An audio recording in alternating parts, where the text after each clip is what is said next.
Hello friends, मैं अभी मौर्य आप लोगों का एक बार पुनः स्वागत करता हूं अपने इस YouTube फैमिली में। इस क्लास में आज जो हम अध्ययन करने वाले हैं वो अध्ययन करेंगे हम एंशिएंट हिस्ट्री में ही। जो हमारा नेक्स्ट चैप्टर है वो है जैन धर्म से रिलेटेड। ठीक है, तो इससे पहले की जो भी हमारी क्लास हो चुकी है यानी इसी एंशिएंट हिस्ट्री में, उस क्लास का लिंक नीचे डिस्क्रिप्शन में दिया गया है। आप वहां से जाकर के उस क्लास को सहजता पूर्वक अटेंड कर सकते हैं। ठीक है, बाकी और अधिक सहजता महसूस हो इस कारणवश प्लेलिस्ट भी बनाई गई है, तो उस प्लेलिस्ट के माध्यम से भी आप उन सारी क्लासों का भरपूर आनंद ले सकते हैं। ठीक है, बाकी आज जो हम चर्चा करेंगे इस क्लास में वो बात करेंगे जैन धर्म की। किसकी बात करेंगे?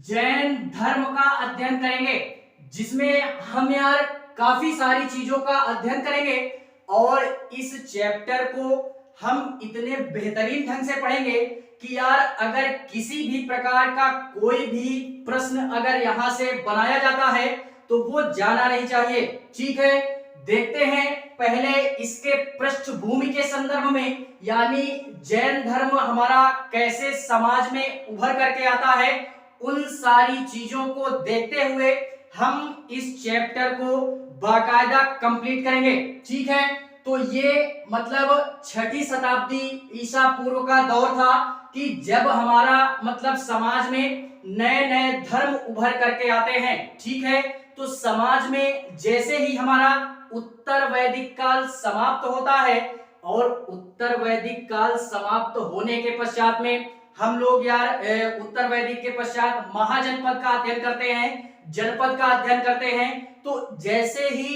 इन सारी चीजों का समापन होता है तो समाज में कई सारी ऐसी कुरीतियां आती हैं कि जिससे हमारे नए धर्म का मतलब उदय होता है, जिसको हम लोग जैन धर्म या बौद्ध धर्म के नाम से जानते हैं। और इसमें सबसे बड़ी कंडीशन ये थी कि जो हमारे नए धर्म उभर करके आते हैं उसको हम लोग नास्तिक संप्रदाय एवं आस्तिक संप्रदाय के नाम से भी जानते हैं। क्या बोलते हैं?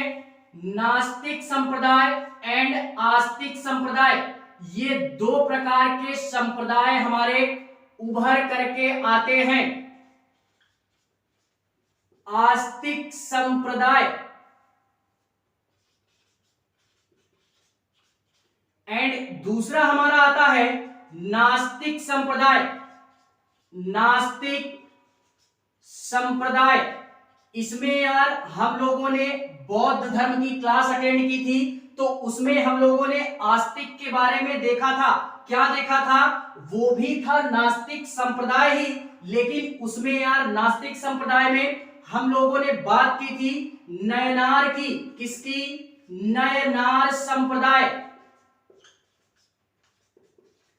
एंड इसी के पश्चात में हम लोगों ने एक और देखना है, क्या है? अलवार संप्रदाय। अलवार संप्रदाय। एंड एक हमारा और आता है जिसको हम लोग आजीवक संप्रदाय के नाम से भी जानते हैं। आजीवक संप्रदाय के नाम से जानते हैं। ये तीन हमारे किसमें आते हैं? नास्तिक के अंतर्गत आते हैं, आस्तिक के अंतर्गत आते हैं। और आस्तिक में यार ये भी है कि ईश्वर में विश्वास करते थे फिलहाल में। एंड इसी के पश्चात में ये जो हमारा नास्तिक संप्रदाय है, इस नास्तिक संप्रदाय के अंतर्गत दो धर्म हमारे उभर करके आते हैं समाज में, जिसको हम लोग क्या बोलते हैं? जैन धर्म एवं बौद्ध धर्म के नाम से भी जानते हैं। जैन धर्म एवं बौद्ध धर्म के नाम से जानते हैं, जिसमें से हम लोगों ने बौद्ध धर्म का अध्ययन बड़े ही बेहतरीन तरीके से किया। तो आज जो हम बात करेंगे इस क्लास में वो बात करेंगे जैन धर्म की। ठीक है, जो कि भरपूर ये नास्तिक संप्रदाय से रिलेटेड है। ठीक है, और इसी में बात करते हैं जो जैन धर्म की। ये जैन धर्म हमारा क्या है? कि काफी प्राचीन धर्म माना जाता है। किसके मत के अनुसार? तो वो इतिहासकारों के द्वारा ये जो हमारा जैन धर्म है काफी प्राचीन माना जाता है। और प्राचीन के साथ साथ इसमें यार कई सारे ऐसे हमको स्रोत प्राप्त होते हैं जिससे हमको ये या इतिहासकारों को ये अंदाजा लगता है या ये मतलब साक्ष्य प्राप्त होता है कि जैन धर्म में जो भी हमारे मतलब इसके प्रमाण मिलते हैं उसी के अनुसार इतिहास में बाकायदा इस चैप्टर को इतिहासकारों ने क्या किया, एक बाकायदा चैप्टर के रूप में इसको सजा करके रख दिया गया। ठीक है, तो इसको मिटते हैं, फिलहाल में देखते हैं आगे।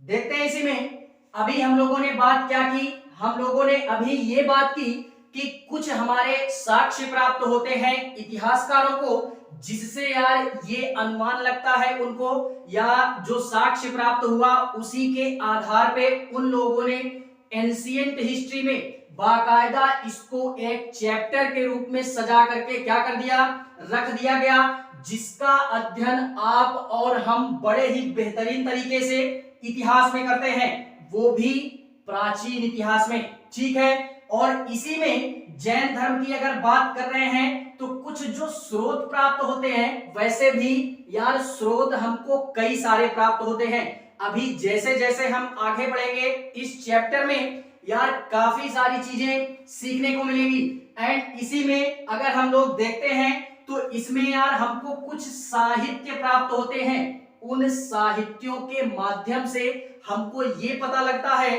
कि जैन धर्म के कुल मिलाकर के 24 हमारे तीर्थंकर क्या होते हैं या मतलब इनके द्वारा जैन धर्म को क्या किया गया, आगे बढ़ाया गया या इसका विस्तार समाज में किया गया। इसी में यार हम लोगों ने क्या बात करनी है कि 24 तीर्थंकर हुए हमारे, 24 तीर्थंकर हुए हमारे, जो कि ये साक्ष्य हमको कहां से प्राप्त होता है, तो जैन साहित्य से, यानी जैन धर्म के जो भी हमारे साहित्य प्राप्त होते हैं इतिहासकारों को उनके द्वारा, यानी जो भी साक्ष्य प्राप्त होता है उसी में से हमको यार ये अनुमान लगता है या जानकारी प्राप्त होती है कि 24 तीर्थंकर हमारे क्या होते हैं, जैन धर्म में हमारे देखने के लिए मिलते हैं। जिसमें से पहले जो तीर्थंकर थे हमारे उनको हम लोगों ने वृषभनाथ या आदिनाथ या ऋषभ देव के नाम से भी जानते हैं। ठीक है, एंड इसी के पश्चात में 22वां जो तीर्थंकर थे उनको हम लोगों ने अरिस्टेनेमी के नाम से जानते हैं। एंड इसी में जो हमारे 23वें तीर्थंकर थे, 23वें तीर्थंकर हमारे कौन थे, वो थे हमारे पार्श्वनाथ के नाम से भी जानते हैं। ठीक है, और इसी के संदर्भ में ये जो पहले और 22वें जो भी हमारे तीर्थंकर हैं इनके मतलब जो हमको इनके बारे में जानकारी मिलती है वो हमारा सबसे प्राचीन ग्रंथ हमको देखने के लिए मिलता है जिसको हम लोग ऋग्वेद के नाम से भी जानते हैं। तो इस ऋग्वेद में हमको इन तीर्थंकरों के बारे में जानकारी देखने के लिए मिलती है। विशेष रूप से पहले और 22वें तीर्थंकर के संदर्भ में हमको जानकारी प्राप्त होती है किससे, ऋग्वेद से। एंड यार ये जो हमारे पार्श्वनाथ हैं ये भी इंपॉर्टेंट है, थोड़ा सा इनको भी देखते हैं कि ये जो है इनका जो जन्म होता है वो कहां पे होता है, तो वो हमारा होता है काशी में। कहां पे, काशी में, या मूल रूप से बोले तो वाराणसी में। वाराणसी में क्या होता है, इनका जन्म होता है। और इनके जो पिता थे वो यार यही इसी स्थान पे काशी के राजा थे उस समय।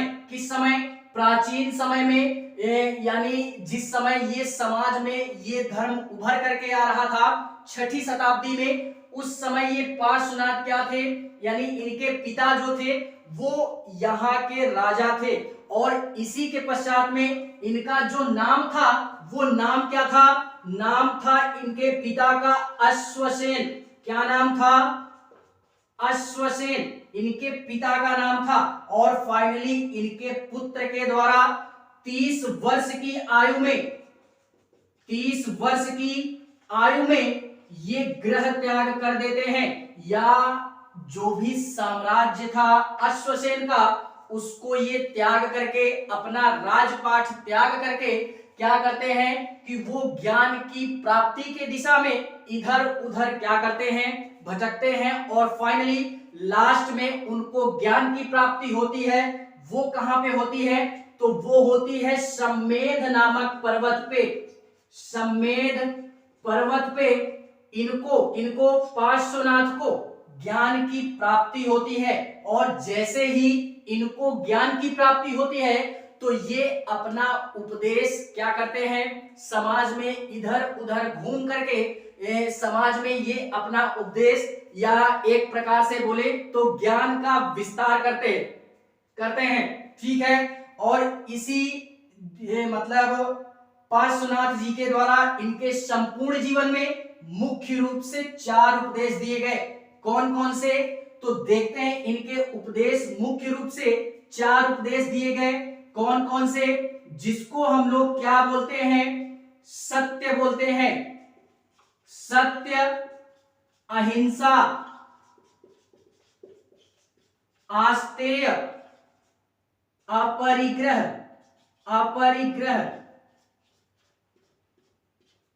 इन दोनों को हम जानते हैं। आस्तेय मतलब होता है चोरी नहीं करना, कभी भी। आस्तेय का मतलब चोरी नहीं करना, ये उपदेश दिया गया। एंड अपरिग्रह का मतलब होता है धन की संचय नहीं करना। अपने संपूर्ण जीवन में धन का क्या नहीं करना, संचय नहीं करना। क्यों, क्योंकि धन का संचय करेंगे तो मोह बढ़ेगा, और मोह बढ़ेगा तो मोह माया में फंस करके रह जाएंगे। ठीक है। बाकी इनके उपदेशों को हमको क्या करना है, याद रखना है। और इतना ही नहीं, ये पार्श्वनाथ जी से रिलेटेड इतनी सारी चीजें हमें क्या करनी है, याद रखनी है। इसके पश्चात में हमारे, यानी इनके पश्चात में हमारे यार 24वें तीर्थंकर आते हैं, जिनको हम एक तरीके से बोले तो मतलब जैन धर्म के वास्तविक संस्थापक के तौर पे भी जाना जाता है। एंड इसी के पश्चात में वास्तविक के साथ साथ उनको हम जैन धर्म का अंतिम संस्थापक भी बोल सकते हैं। तो इस तथ्य को हमें क्या करना है, याद रखना है। 24वें तीर्थंकर, इसके बाद में आते हैं 24वें तीर्थंकर, जिनको हम महावीर स्वामी के नाम से भी जानते हैं। और इनके द्वारा जैसे ही ये आते हैं तो मतलब इनके द्वारा एक चीज इसमें और शामिल की गई, जिसको हम ब्रह्मचर्य के नाम से भी जानते हैं। इन्होंने भी कई सारे उपदेश दिए। तो पहले हम ये देखते हैं कि इसमें इन्होंने जोड़ा क्या, तो एक शब्द जोड़ा जिसको हम लोग ब्रह्मचर्य के नाम से जानते हैं। तो ये 5 के पांचों हमको क्या करने हैं, याद रखने हैं। इसी को इतिहासकारों के द्वारा एक नाम दिया गया, जिसको हम 5 महाव्रत के नाम से भी जानते हैं। तो इनको हमको याद रखना है कि 5 महाव्रत कौन कौन से हैं, पार्श्वनाथ जी के द्वारा कौन कौन से दिए गए, और महावीर जी के द्वारा कौन कौन से दिए गए। ठीक है। देखते हैं इसके पश्चात में महावीर स्वामी जी से रिलेटेड।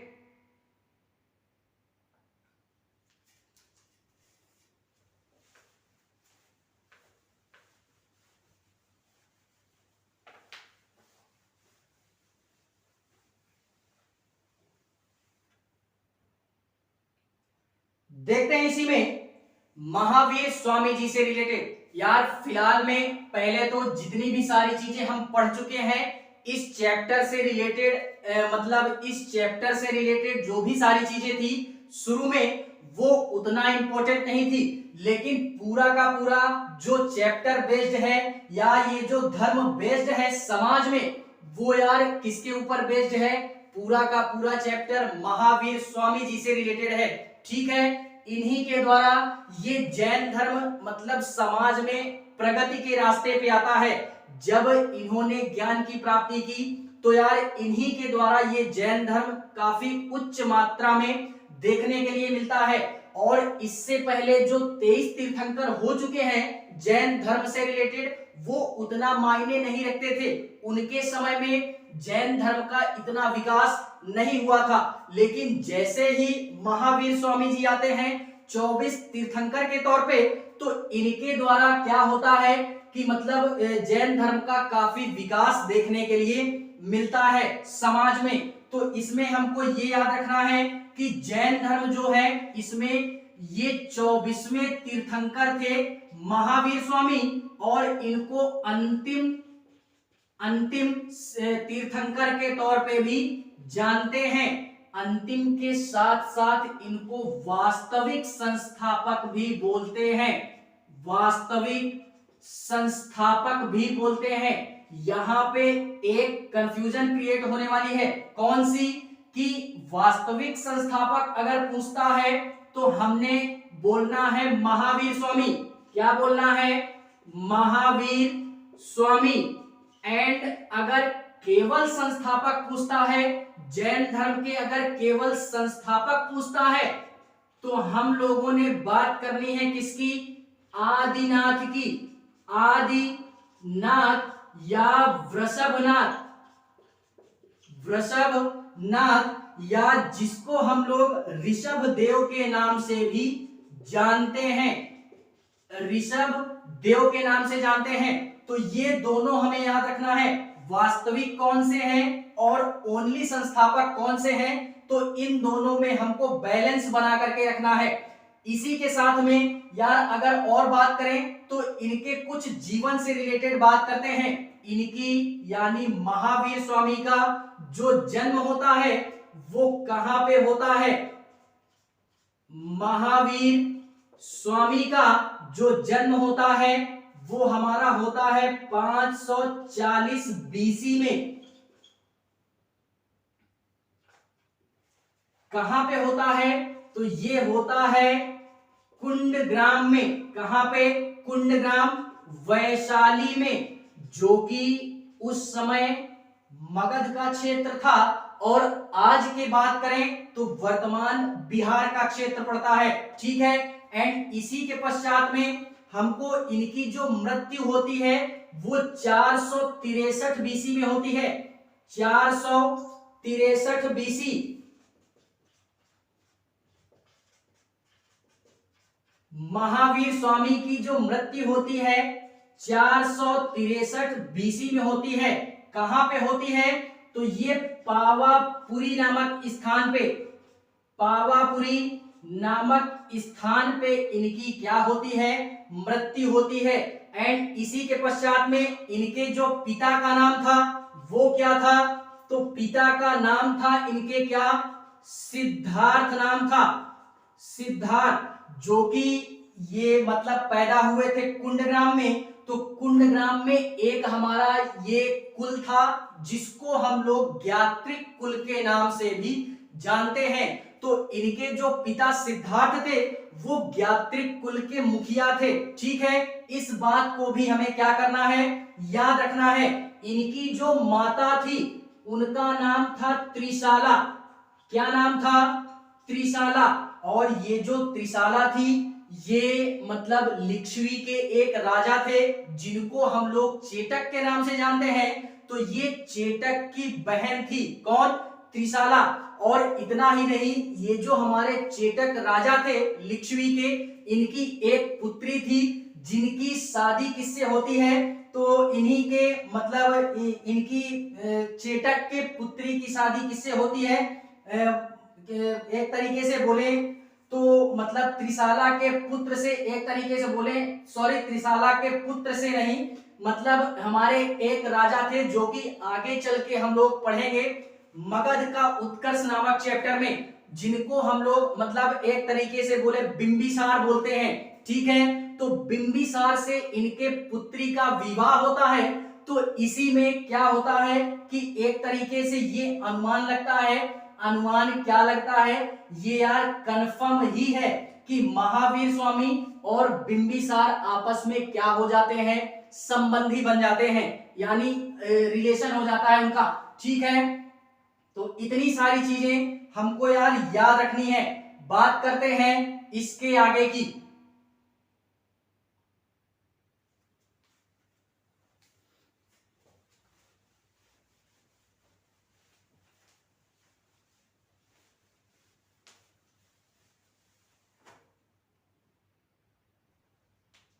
देखते हैं इसी में हम लोगों ने बात की माता की, पिता की, बात करते हैं इनके पत्नी की।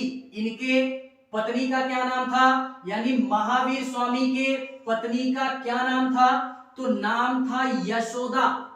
यशोदा नाम था। और इतना ही नहीं, इनसे एक पुत्री की प्राप्ति होती है जिसको हम लोग अनोज्जा के नाम से जानते हैं।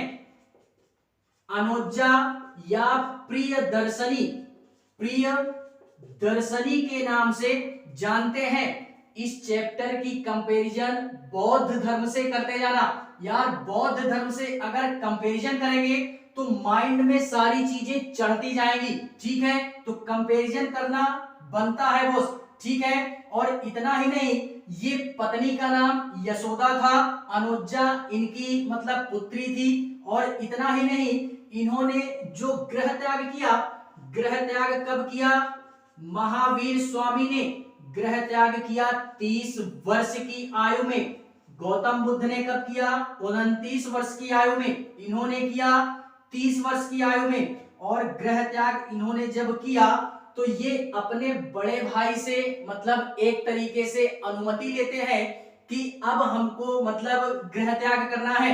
तो ये गृह त्याग करते हैं। इनके बड़े भाई का क्या नाम था, नंदीवर्धन, नंदीवर्धन नाम था। इनसे अनुमति लेकर के महावीर स्वामी गृह त्याग कर देते हैं। एंड इसी के पश्चात में वो ज्ञान प्राप्ति के दिशा में इधर उधर भटकते हैं। और फाइनली 12 वर्ष तक इन्होंने तपस्या की, इधर उधर भटकते रहे। और 12 वर्ष के पश्चात इनको ज्ञान की प्राप्ति होती है। और कहां पे होती है, तो वो जाम्भिक नामक ग्राम में होती है। और इतना ही नहीं, जाम्भिक नामक ग्राम में होती है। और किस मतलब एक वृक्ष के नीचे होती है जिसको हम लोग साल का वृक्ष बोलते हैं। गौतम बुद्ध को पीपल के पेड़ के नीचे, इनको साल के पेड़ के नीचे। और इतना ही नहीं, ये मतलब किस नदी के किनारे, ऋजुपालिका नदी, ऋजुपालिका नदी के किनारे इनको क्या होती है, ज्ञान की प्राप्ति होती है। उनको ज्ञान की प्राप्ति कब हुई थी, तो वो हुई थी हमारी 6 वर्ष के पश्चात में। इनको होती है 12 वर्ष के पश्चात में। और इतना ही नहीं, जैसे ही इनको ज्ञान की प्राप्ति होती है तो इनको कई सारे नामों से भी संबोधित किया जाता है। जैसे कौन कौन से नाम हैं, तो नाम हमको देखना है। इनको पहला नाम दिया गया महावीर। ये जो हम इनके नाम के आगे देखते हैं महावीर स्वामी, ये महावीर जो है ये इनके ज्ञान प्राप्ति के पश्चात में इनको एक नाम दिया गया महावीर। महावीर के पश्चात में इनको एक नाम और दिया गया, कैवल्य नाम दिया गया। कैवल्य के साथ साथ इनको जिन नाम भी दिया गया, अरहत बोला गया, निर्ग्रंथ बोला गया, निर्ग्रंथ बोला गया। महावीर का मतलब महावीर, कैवल्य, जिन, अरहत, निर्ग्रंथ। जिन मतलब विजेता होता है। विजेता से तात्पर्य क्या है कि जिस भी व्यक्ति ने अपने इंद्रियों पे विजय प्राप्त कर ली है उसे ही हम जिन के नाम से भी जानते हैं। अरहत मतलब योगी होता है। और निर्ग्रंथ मतलब बंधन रहित होता है। बंधन रहित से तात्पर्य यही है कि अपनी सारी इंद्रियों को वश में कर लिया इन्होंने तपस्या करके, ठीक है। तो इतनी सारी चीजें हमें क्या करनी है, याद रखनी है। बात करते हैं इसके आगे की।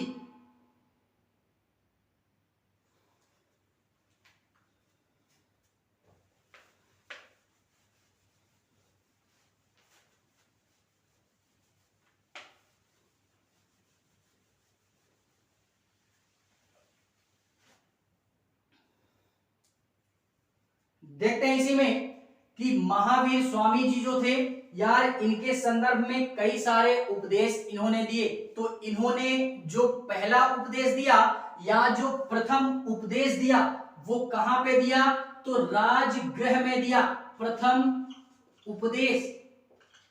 प्रथम जो उपदेश दिया वो राजगृह में दिया। ये वही राजगृह है जो कि मगध की राजधानी थी। तो उस क्लास को भी आप लोग अटेंड करेंगे, ठीक है। तो प्रथम उपदेश इन्होंने राजगृह में दिया एंड इसके पश्चात में जो प्रथम उपदेश के साथ साथ जो इनका प्रथम शिष्य था वो कौन था, तो उसको जमाली के नाम से जानते हैं या जामली के नाम से जानते हैं, जो कि इनका क्या था, दामाद था, ठीक है। जमाली उनका क्या था, दामाद था। यही इनका प्रथम शिष्य बनकर के उभर करके सामने आता है एंड इसी के पश्चात में शिष्य भी इन्होंने बना लिया और इसी के पश्चात में इन्होंने कई सारे उपदेश दिए और कई सारे मतलब ऐसे बदलाव आए समाज में, जिससे समाज की जो भी मतलब धार्मिक कंडीशन थी वो काफी अच्छी हो जाती है, ठीक है। इसी के पश्चात में यार इन्होंने जो उपदेश दिया उनमें सबसे प्रमुख जो उपदेश था इनका, जो सबसे प्रमुख उपदेश था, पूरे जीवन भर ये उपदेश दे करके ही अपना सारा जीवन क्या करते हैं, समर्पित करते हैं लोगों के लिए।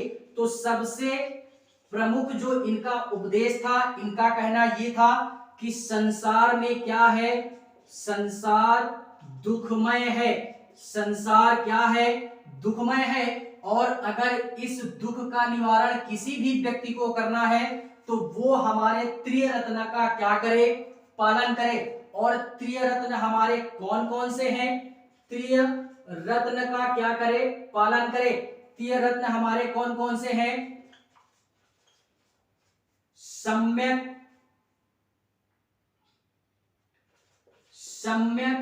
दर्शन, सम्यक ज्ञान एंड इसी के पश्चात में सम्यक आचरण।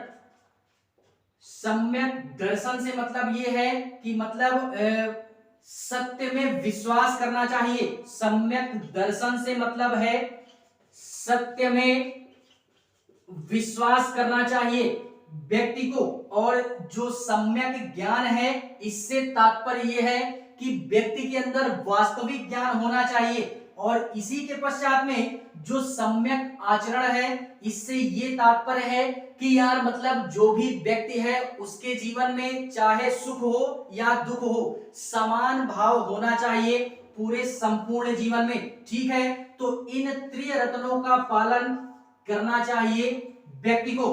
बाकी बात करते हैं इसके आगे की।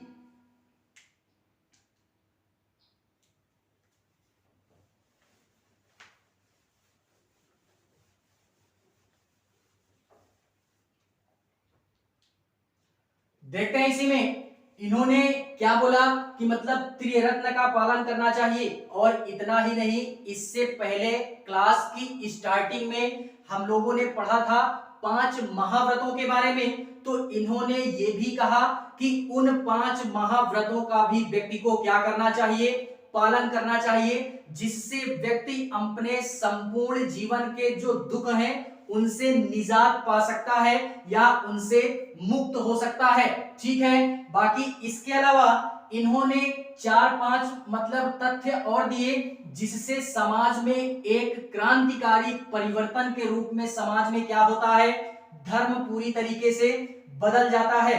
जैन धर्म के रूप में पहला इन्होंने क्या बोला, पहला इन्होंने ये बोला कि व्यक्ति को आत्मा में विश्वास करना चाहिए। किसमें, आत्मा में विश्वास करना चाहिए। एंड दूसरा कर्म में विश्वास करना चाहिए, कर्म में विश्वास करना चाहिए।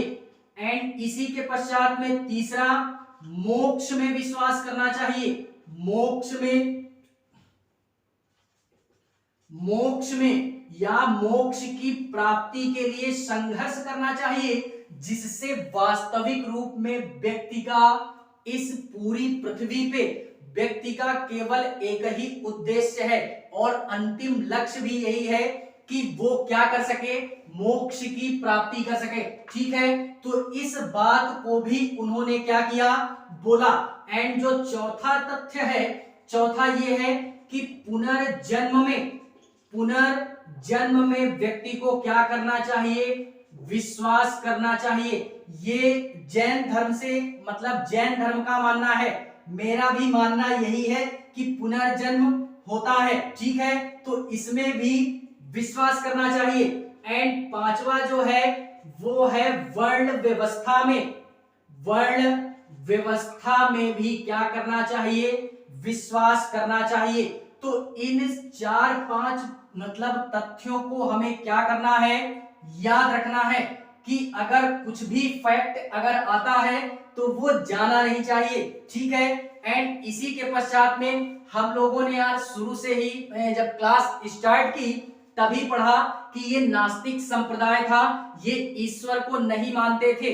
लेकिन महावीर स्वामी का कहना ये है कि अगर ईश्वर है भी तो वो हमारे जिनके नीचे है, जिनसे तात्पर्य है जो भी हमारे तीर्थंकर हैं या जो विजेता हैं या जो संस्थापक हैं जैन धर्म के, उनसे क्या है, ईश्वर नीचे ही है। यानी दूसरे नंबर पे ईश्वर की प्रायोरिटी दी इन्होंने, अपने धर्म को फर्स्ट प्रायोरिटी दी इन्होंने। ठीक है, एंड इसी के पश्चात में इन्होंने 2 शब्दों का प्रयोग और किया, यानी जैन धर्म में 2 शब्द और प्रयोग में लाए गए जिसको हम लोग स्याद्वाद क्या बोलते हैं, स्याद्वाद या अनेकांतवाद के नाम से जानते हैं। स्याद्वाद और अनेकांतवाद, ये यार मतलब एक तरीके से बोले तो इसमें 2 चीजें बताई गई।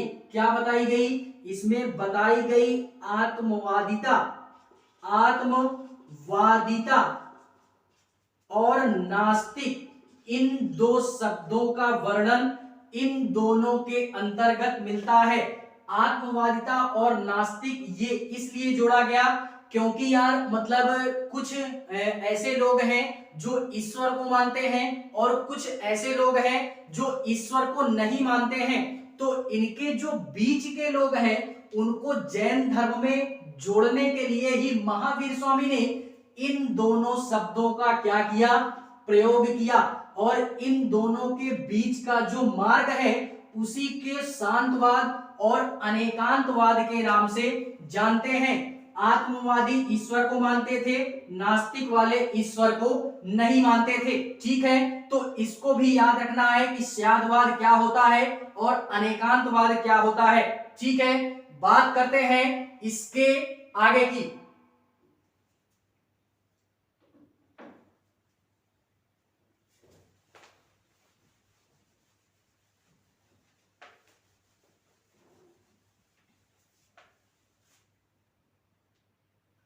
देखते हैं इसी में कि जो भी हमने बात करनी थी हम लोगों ने कर ली। बात करते हैं इसके आगे की। इसके आगे हम लोगों ने ये देखना है कि जैसे ही हम लोगों ने बात की थी बौद्ध धर्म में कुछ हमारी बौद्ध संगतियां हुई थी, वो किस समय में हुई थी, तो वो सारी चीजें हम पढ़ चुके हैं। उसी प्रकार से जैन धर्म में भी हमारी कुछ सभाओं का आयोजन किया गया। इसमें 2 सभाओं का आयोजन किया गया। 2 सभाओं का आयोजन किया गया किसमें, जैन धर्म में। कौन कौन सी, एक था हमारा प्रथम जैन सभा एंड दूसरा था हमारा द्वितीय जैन सभा। प्रथम जैन सभा जो थी इसका जो आयोजन होता है वो पाटलिपुत्र में होता है, जो कि मगध के क्षेत्र के अंतर्गत आता है और वर्तमान में बिहार के अंतर्गत आता है। पाटलिपुत्र में होता है, किस समय में होता है, तो ये हमारा होता है 4वीं शताब्दी में होता है। और किसके शासनकाल में होता है, तो ये चंद्रगुप्त मौर्य के शासनकाल में प्रथम जैन सभा का आयोजन किया गया था और इसके जो अध्यक्ष थे वो कौन थे? तो वो थे स्थूलभद्र। कौन थे? स्थूलभद्र। और इसकी सबसे बड़ी विशेषता ये थी, इस सभा के अंतर्गत या इसके द्वारा कुछ हमारी जैन धर्म की जो साहित्य हैं उनमें से सबसे प्रसिद्ध हमारे 12 अंगों का संकलन इसी सभा के अंतर्गत किया गया। क्या किया गया? 12 अंगों का संकलन ये हमारा प्रथम जैन सभा के अंतर्गत किया गया। और ये जो द्वितीय जैन सभा है इसका आयोजन वल्लभी किया गया। वल्लभी में, वल्लभी यानी आज ये आधुनिक रूप से गुजरात का क्षेत्र है। गुजरात के क्षेत्र में ये हमारा द्वितीय जैन सभा का आयोजन किया गया। और इसको कब किया गया? तो ये भी आई थिंक छठी शताब्दी ईसा पूर्व में किया गया। हाँ, छठी शताब्दी ईसा पूर्व में ही किया गया।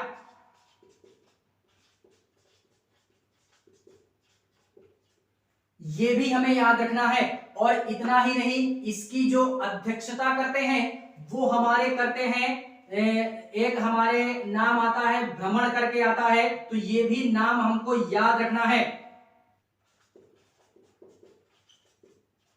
देवाधिगण या क्षमा भ्रमण, ये हमारे अध्यक्षता करते हैं द्वितीय जैन सभा की। और ये छठी शताब्दी, आई थिंक ये 512 ईस्वी की बात बोल रहा है। 512 ईस्वी की बात बोल रहा है छठी शताब्दी में। ठीक है, तो इतनी सारी चीजें हमको याद रखनी है। इसी के पश्चात में ये दोनों जैन सभाएं हमको याद रखनी है किसी भी तरीके।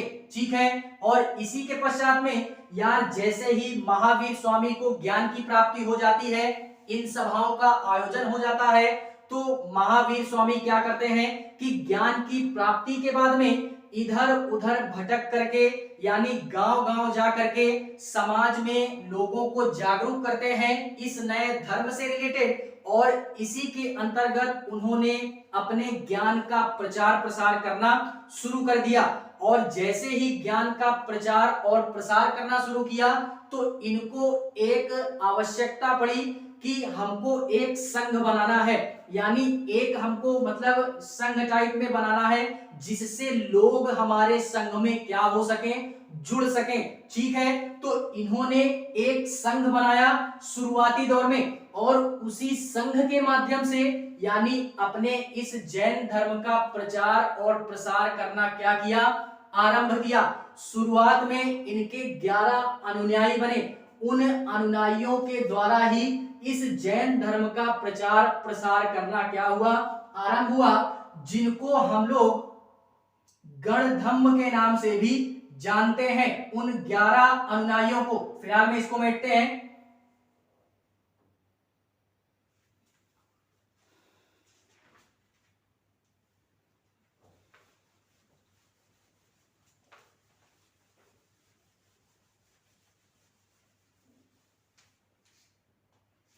देखते हैं जो 11 अनुयायी थे, 11 अनुयायियों के द्वारा 11 अनुयायी हुए जो कि महावीर स्वामी के साथ में रहते थे।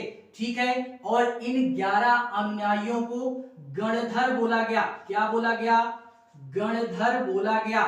इसको भी हमें क्या करना है, याद रखना है, गणधर बोला गया।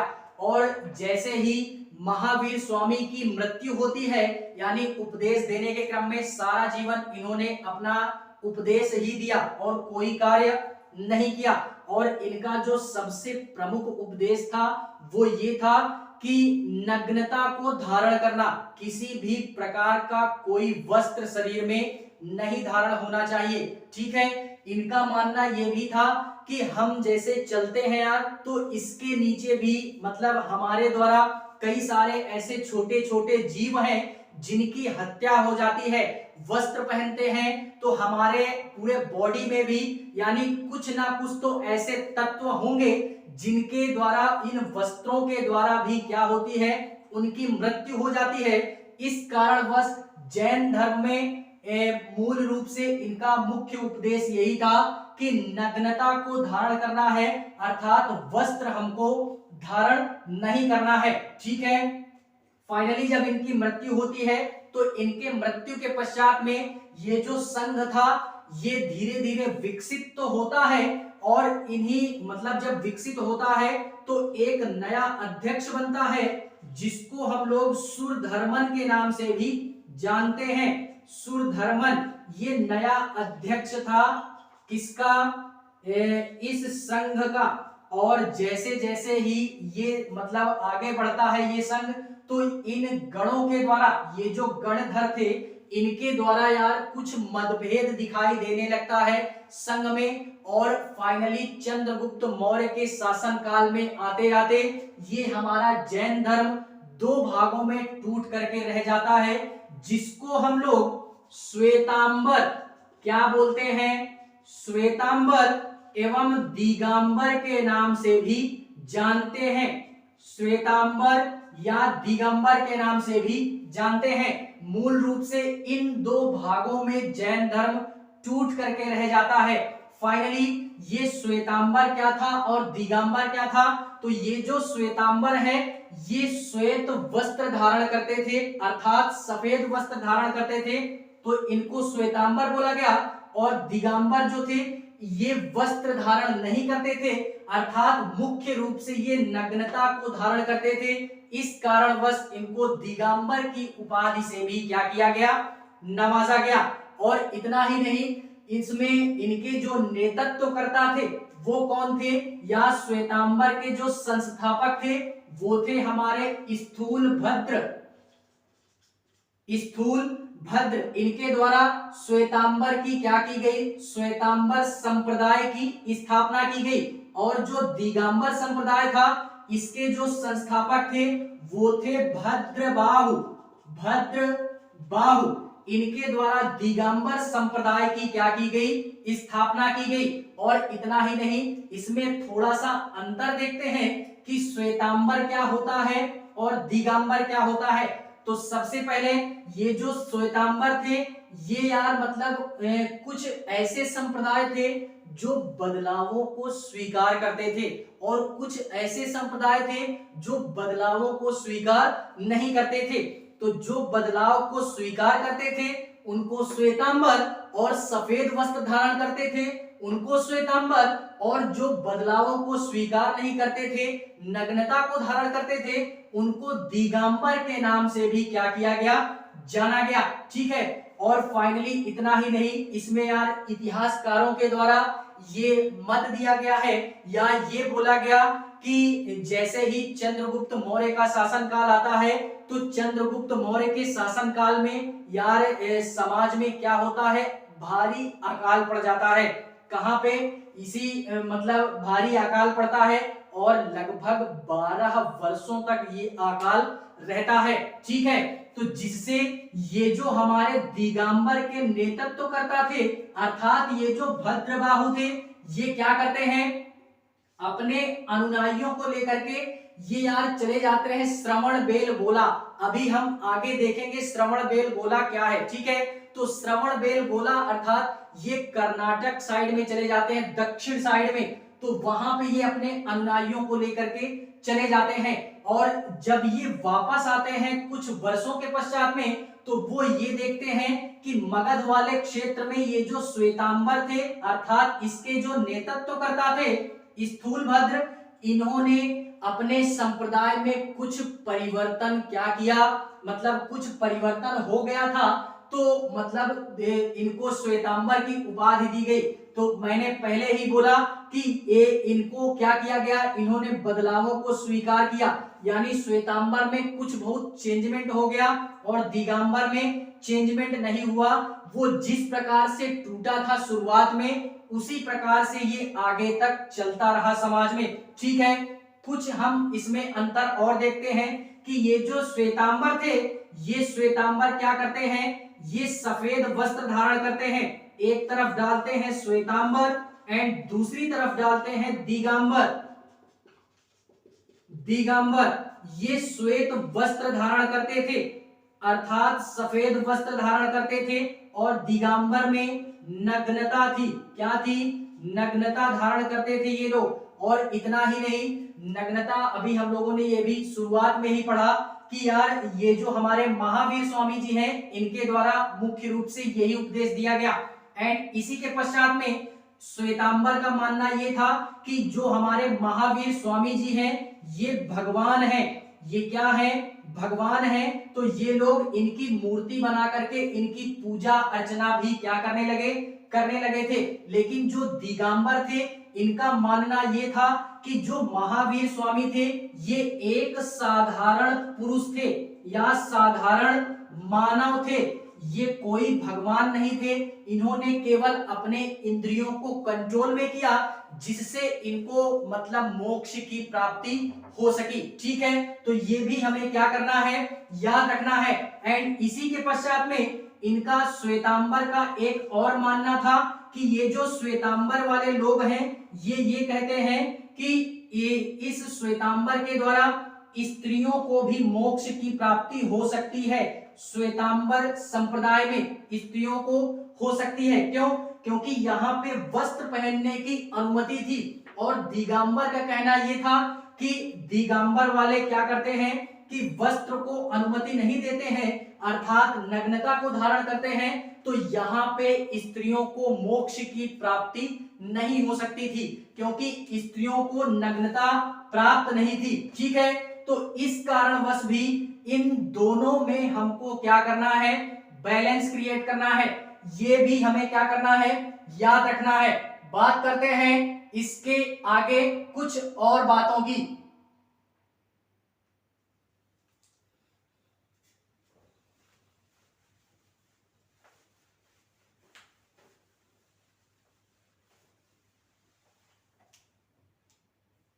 इनके कुछ बहुत हमारे क्या थे, हम लोगों ने शुरू से पढ़ा कि हमारे तीर्थंकर हुए, 24 तीर्थंकर हुए। 24 तीर्थंकरों में हमारे 4 तीर्थंकर ऐसे हैं जिनको यार इतिहासकारों के द्वारा कुछ प्रतीक चिन्ह दे दिया गया। देखते हैं कौन कौन से। तो सबसे पहले आते हैं वृषभनाथ। वृषभनाथ आते हैं। एंड दूसरा आते हैं अजीतनाथ। तीसरे आते हैं पार्श्वनाथ। एंड चौथा आता है हमारे 24वें तीर्थंकर महावीर स्वामी। इनके कुछ प्रतीक चिन्ह है, इसको हमें याद रखना है हर हाल में। वृषभनाथ का प्रतीक चिन्ह क्या है कि मतलब मैच करने को भी कभी कभार दे सकता है। ठीक है, तो वृषभनाथ का जो प्रतीक चिन्ह है वो क्या है? वो है हमारा सांड का चिन्ह। सांड या बैल का निशान अगर हमको दिख जाता है तो हम लोग ये जानेंगे कि यार वृषभनाथ की बात हमको क्या की जा रही है? बोली जा रही है। अजीतनाथ, इनका जो प्रतीक चिन्ह था वो था हाथी। पार्श्वनाथ का जो था वो था सर्प। और महावीर स्वामी का जो था वो था सिंह। सिंह के मतलब सिंह नामक चिन्ह इनको क्या दिया गया? ये चिन्ह दिया गया। ठीक है, तो इन तीर्थंकरों के नाम और ये जो हमारे प्रतीक चिन्ह दिए गए हैं, ये प्रतीक चिन्ह हमको क्या करने हैं? याद रखने हैं। इसके अलावा यार हमारे कुछ साहित्य प्राप्त होते हैं, कुछ हमारे कलाकृतियां प्राप्त होती हैं, तो इसको भी हम लोग देख ही लेते हैं। चैप्टर यहीं से क्या हो जाता है? पूरी तरीके से समाप्त हो जाता है। तो 2 फैक्ट या 2 तथ्य हम और देखते हैं।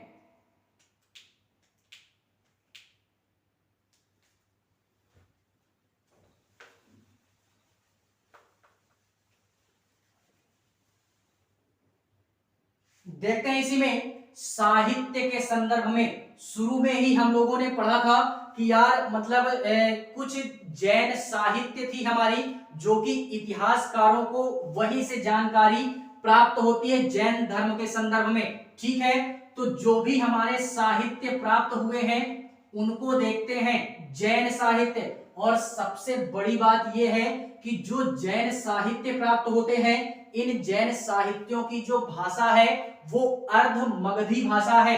इस भाषा का नाम भी याद रखना है, अर्ध मगधी भाषा। अर्ध मगधी भाषा में ये साहित्य प्राप्त होते हैं। कौन कौन से प्राप्त होते हैं? तो पहले हम लोगों ने पढ़ा था जो कि 12 अंगों का संकलन मिलता है, 12 अंग जो कि प्रमुख साहित्य हैं। इसमें विशेष रूप से ये बोला गया कि ये मतलब इसमें जैन धर्म के सिद्धांतों की बात की गई है, जैन धर्म के सिद्धांतों की बात की गई है विशेष रूप से, और इन्हीं अंग को समझने के लिए उपांग की रचना की गई, उपांग की, और इनकी संख्या भी क्या है? 12 है। और इन उपांग को हम लोग मतलब एक अंग का विस्तृत रूप ही उपांग है, ठीक है। इसी के पश्चात में हमारे मतलब एक और आता है जिसको हम लोग एक तरीके से बोले तो प्रकरण चिन्ह करके आता है। ये भी हमारे मतलब साहित्य ही है, प्रकरण चिन्ह करके आता है। ये भी जैन साहित्य के विशेष रूप से व्याख्या मिलती है जैन ग्रंथों की। एंड इसी के पश्चात में कुछ हमारे और आते हैं जिसको हम लोग क्या बोलते हैं? छेद सूत्र, छेद सूत्र, मूल सूत्र, मूल सूत्र, ये भी हमारे जैन ग्रंथ ही हैं। छेद सूत्र की संख्या 6 बताई गई, मूल सूत्र की संख्या 4 बताई गई। और ये जो हमारे छेद सूत्र और मूल सूत्र हैं इनकी संख्या 6 बताई गई है और 4 बताई गई। इसके द्वारा ये बोला गया कि जो भी हमारे जैन धर्म से रिलेटेड मतलब भिक्षु और भिक्षुणियां हैं उनके द्वारा या उनके लिए कुछ विशेष प्रकार के नियम और कानून बनाए गए जिसके अंतर्गत छेद सूत्र और मूल सूत्र की व्याख्या की गई है या इनके अंतर्गत उन नियम आचरणों का पालन किया गया है। उसके पश्चात में हमारे यार और आते हैं, और आता है एक आता है भगवती सूत्र, भगवती सूत्र, और एक आता है कल्प सूत्र, कल्प सूत्र। ये दोनों भी काफी महत्वपूर्ण हमारी साहित्य हो जाती हैं। भगवती सूत्र में विशेष रूप से महावीर स्वामी के संपूर्ण जीवन चरित्र से रिलेटेड व्याख्या की गई है और इनके जो अनुयायी थे उनके जीवन चरित्रों की बात की गई है या व्याख्या मिलती है भगवती सूत्र में। और कल्प सूत्र में इसमें भी विशेष रूप से ये भी काफी इंपॉर्टेंट माना जाता है। और ये जो है हमारा जैन साहित्य के या जैन धर्म का हमका प्रारंभिक इतिहास जो देखने के लिए मिलता है वो कल्प सूत्र में देखने के लिए मिलता है। इसके पश्चात में कुछ हमारे कलाओं का विकास होता है। ये यहीं पे साहित्यों की बात कर ली, कुछ कलाओं की बात करते हैं। कुछ कलाओं का या मूर्ति कला का विकास होता है या मंदिरों का विकास होता है, मंदिरों का निर्माण होता है। मूर्ति कला के संदर्भ में अगर बात करें तो जैसे ही यार श्वेतांबर संप्रदाय हमारा उभर करके आता है तो विशेष रूप से श्वेतांबर के द्वारा कई सारी कलाएं देखने के लिए मिलती हैं जिसमें मुख्य रूप से मूर्ति कला, मंदिरों का निर्माण, ये सारी चीजें क्या होती हैं देखने के लिए मिल जाती हैं। श्वेतांबर इसमें मूर्ति कला में 2 प्रकार की मूर्ति कलाओं का वर्णन मिलता है, एक हमारा गांधार कला और दूसरा आता है मथुरा कला या गांधार शैली और मथुरा शैली। गांधार शैली जो थी वो विशेष प्रकार से उत्तर पश्चिम भारत में और मथुरा शैली जो थी ये मतलब पूर्वी भारत साइड में या इसके पीछे साइड में थोड़ा सा उभर करके सामने आती है। गांधार शैली के अंतर्गत बौद्ध धर्म से जुड़ी हुई जो जितनी भी मूर्तियों का विकास होता है वो गांधार शैली के अंतर्गत होता है और मथुरा शैली के अंतर्गत जैन धर्म की जितनी भी मूर्तियां प्राप्त होती हैं या निर्मित होती हैं वो यार मथुरा शैली के अंतर्गत आता है। ठीक है, तो इसको भी हमें याद रखना है। कुछ मंदिरों के बारे में देखते हैं। कुछ मंदिरों का भी निर्माण होता है जैसे हमारा दिलवाड़ा का मंदिर हम लोगों ने सुना होगा। दिलवाड़ा का मंदिर ये हमारा कहां पे पड़ता है? राजस्थान में हमारा पड़ता है। किसके द्वारा कराया गया? तो ये हमारे एक शासक थे, ये एक तरीके से बोले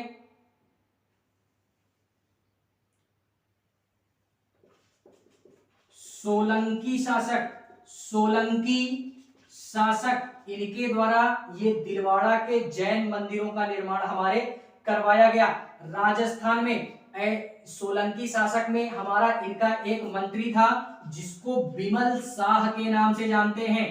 इसके द्वारा ये मंत्री था,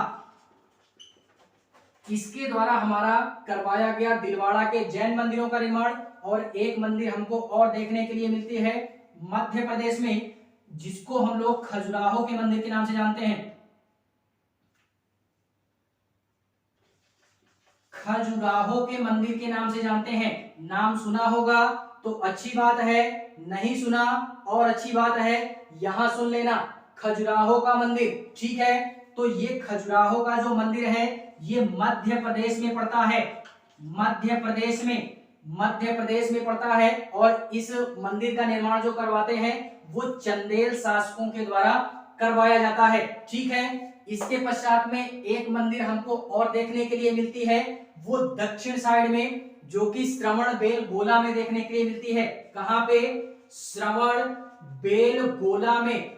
ये हमारा दक्षिण साइड में पड़ता है, कर्नाटका में। यहाँ ये भारत की सबसे प्राचीन मंदिर है। भारत की सबसे प्राचीन मंदिर है, जैन धर्म से रिलेटेड और काफी महत्वपूर्ण है, इसको याद रखना है। ठीक है, तो ये कर्नाटक में पड़ता है। यहाँ पे जो मूर्ति स्थापित है वो बाहुबली की मूर्ति स्थापित है। बाहुबली की मूर्ति स्थापित है। ठीक है, और इसी के पश्चात में इस बाहुबली की मूर्ति स्थापित है। और किसके द्वारा इस मंदिर का निर्माण करवाया गया? तो वो गंग वंश के अंतर्गत एक मंत्री आता है जिसको चामुंड राय के नाम से जानते हैं। इस मंत्री के द्वारा श्रवण बेलगोला में, कर्नाटक में ही इस मंदिर का क्या होता है? निर्माण करवाया जाता है। और प्रति 12 वर्ष में यहाँ पे